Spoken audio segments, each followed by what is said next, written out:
The cameras flashed in steady bursts outside the grand entrance of the Metropolitan Fashion Pavilion. It was the biggest night of the year, the annual unveiling of the elite designer lineup, where only the rich, the stylish, and the carefully selected got past the velvet ropes. Paparazzi lined the sidewalks, influencers adjusted their rented gowns, and brand reps barked names from clipboards. Standing near the back of the crowd was Layla. She wore a simple beige coat and soft suede flats. Her hair was pinned in a low bun, her makeup barely there. No designer bag on her shoulder, no glimmering jewelry, just a pass printed from an email, folded neatly in her coat pocket. When she reached the check-in table, the woman behind the desk didn't even look up before saying, "Press line is to the left." "I'm a guest," Layla said politely, handing over the printed invitation. The woman glanced at the paper, blinked, then smirked. "This list is strictly invitation only," she said, "and that's not a proper credential. You must be mistaken. I received the invitation 2 weeks ago, from the official channel. You're not on the guest list," the woman said sharply, then turned to another group arriving behind her. "Next, please." Layla stepped aside, her face still calm, though her heart beat a little harder in her chest. Maybe it had been a mistake. Maybe someone had forgotten to enter her name. Or maybe, just maybe, she didn't look the part. Behind her, 2 young women chuckled. "Who shows up to this in flats?" one whispered, not quietly enough. The other laughed, clutching her pearl-studded clutch. Maybe she thought it was a community craft fair. Layla said nothing. She looked up at the massive digital banner above the doors, glowing in soft gold letters. "The debut of a legacy. Adrien Marceau unveils his new collection." She smiled slightly. They had no idea. Inside the venue, the energy pulsed with anticipation. Rows of elegant seats lined a high-gloss runway, lit from above by intricate chandeliers casting golden light on the fashion elite. Editors from Vogue and Elle exchanged air kisses. Celebrities adjusted their designer sunglasses under dimmed lights, and boutique buyers whispered over champagne flutes, speculating about Adrien Marceau's surprise final piece. Outside, Layla still stood quietly near the rope, the only person not panicking to get in, not arguing with staff, not refreshing her phone for updates. The usher who dismissed her earlier had returned to laughing with another staff member, whispering about gatecrashers and wannabes. More people arrived, and Layla stepped back to let them through, unnoticed, invisible once again, until the hush fell. It started like a wave, quiet murmurs from the inner lobby spilling out toward the check-in area. Phones tall, impeccably dressed in a deep midnight blue tuxedo with black velvet trim. No entourage, no security, just calm, quiet confidence. His face, sharp jawline, subtle stubble, striking eyes, was unmistakable. Adrien Marceau, the headliner, the designer of the night. The crowd leaned forward, phones clicked. The velvet rope lifted, but he didn't go inside.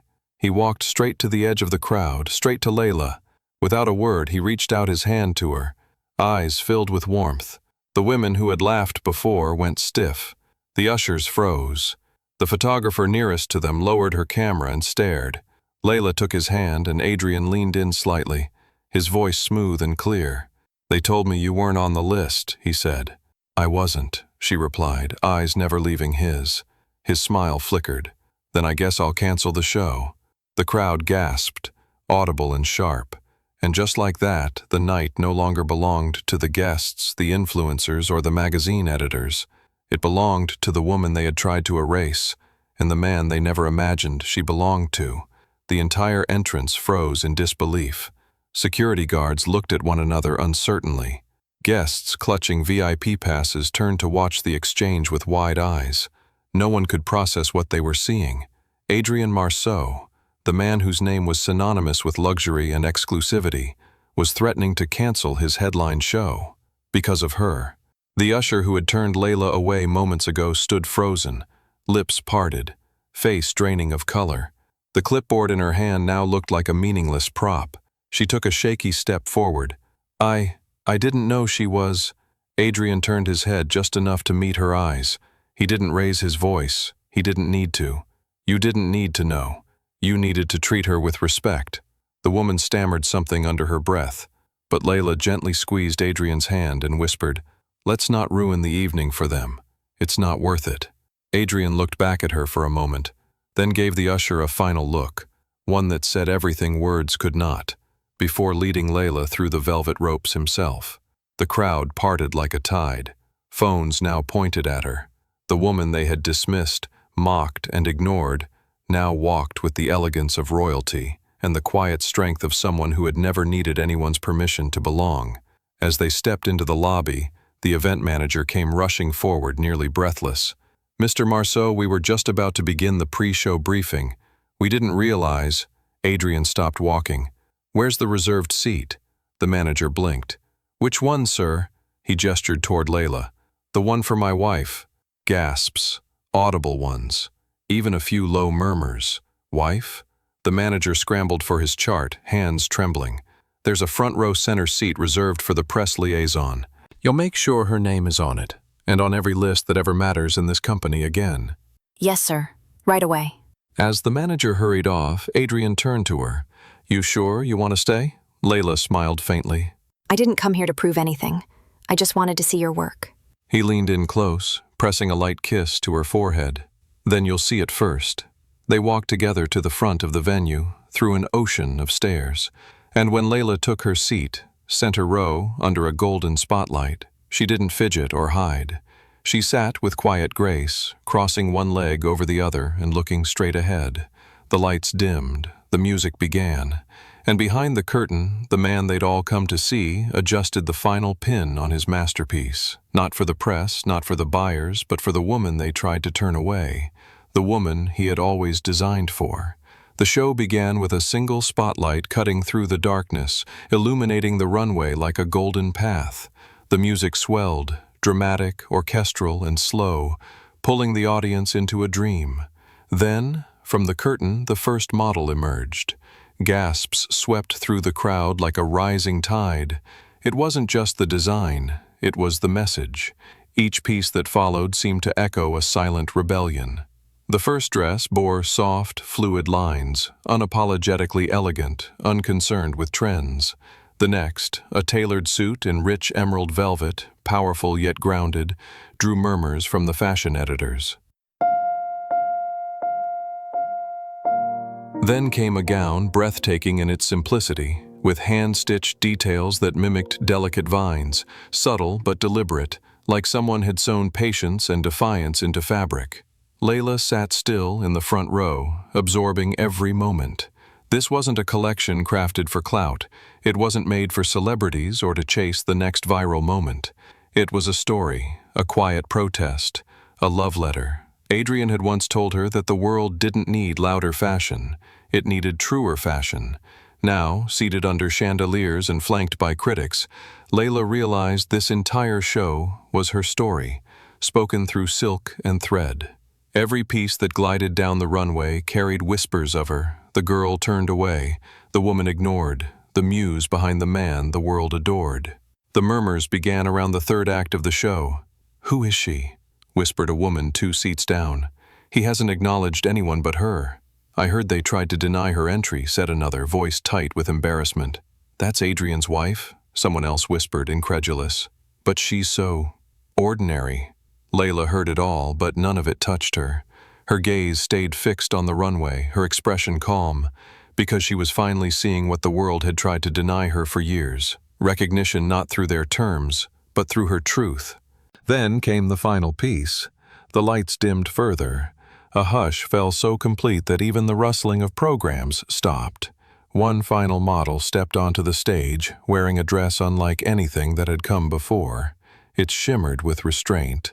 Layers of ivory, silver embroidery that caught the light in quiet sparks.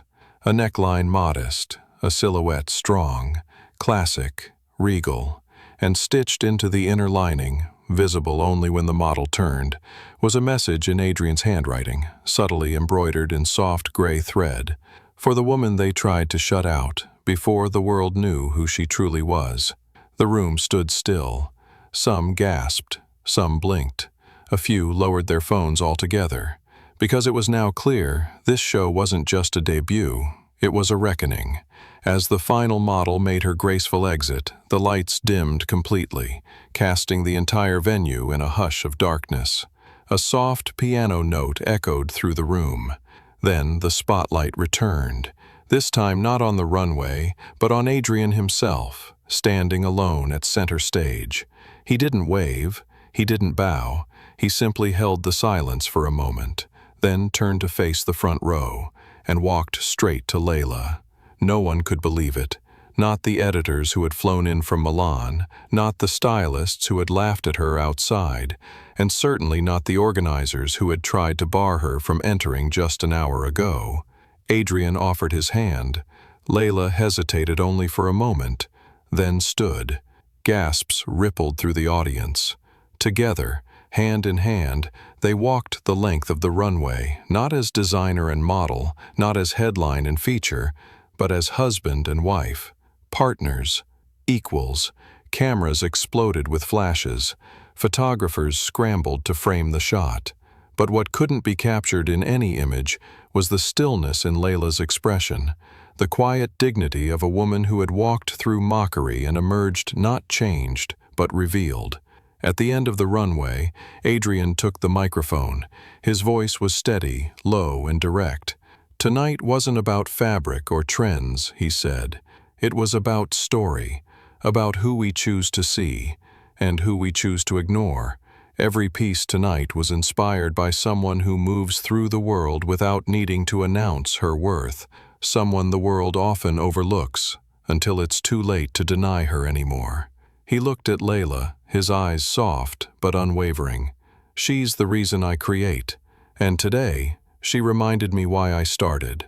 A beat of silence, then the applause began, slow at first, then building into a thunderous ovation that shook the walls. Not for the clothes, not for the designer, for her. Layla didn't cry, she didn't wave. She simply smiled, a smile full of power and peace, and nodded once, as if saying, "Now you see." And just like that, the show ended. But no one left right away. They stayed, stunned. Conversations hushed, because they knew they had witnessed something more than fashion. They had witnessed a truth the world often forgets. The most powerful statement in the room is not who screams the loudest, but who walks in with grace when no one's watching. The after-party was lavish, tucked inside a private rooftop suite overlooking the city's skyline. Champagne flowed freely, glittering gowns brushed past glass walls, and conversations buzzed around whispered praise and hurried name-dropping. But beneath all the sparkle and chatter, one name kept surfacing again and again. Not a celebrity, not a supermodel. Layla. People who hadn't spoken to her in years now hovered nearby, pretending to stumble into her path with forced familiarity. Influencers asked to tag her in photos. Journalists, once too proud to interview someone unfamiliar, now tripped over their own questions, hoping for a quote they could publish first. But Layla didn't entertain the noise. She remained by Adrian's side, not clinging, not hiding, just present, just steady. At one point, a young designer nervously approached her. She wore second-hand heels and carried a sketchbook full of ideas too bold for commercial fashion. She whispered, "I've followed Adrian for years, but I think you're the reason his work has meaning." Layla looked her in the eye and said softly, "Then don't wait for someone to validate yours. Create it anyway." Later that evening, long after the cameras stopped clicking and the lights dimmed, Adrian and Layla stood alone on the now empty runway. The stage that hours ago held the most elite fashion event in the city now looked quiet, stripped bare of lights and applause. Adrian ran a hand across the edge of the platform and smiled. "You realize what happened tonight?" he asked. Layla tilted her head. "You launched your best collection?" He chuckled.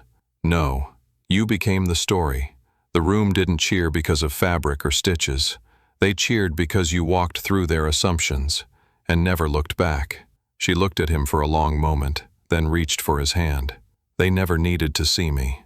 I've always seen myself." He nodded. "But now they know." From that night on, invitations no longer arrived, addressed to just Adrian Marceau.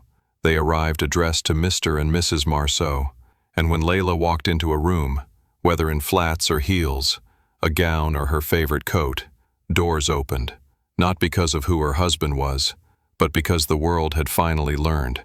The quietest woman in the room can be the reason the whole room changes. And fashion had found its truest muse.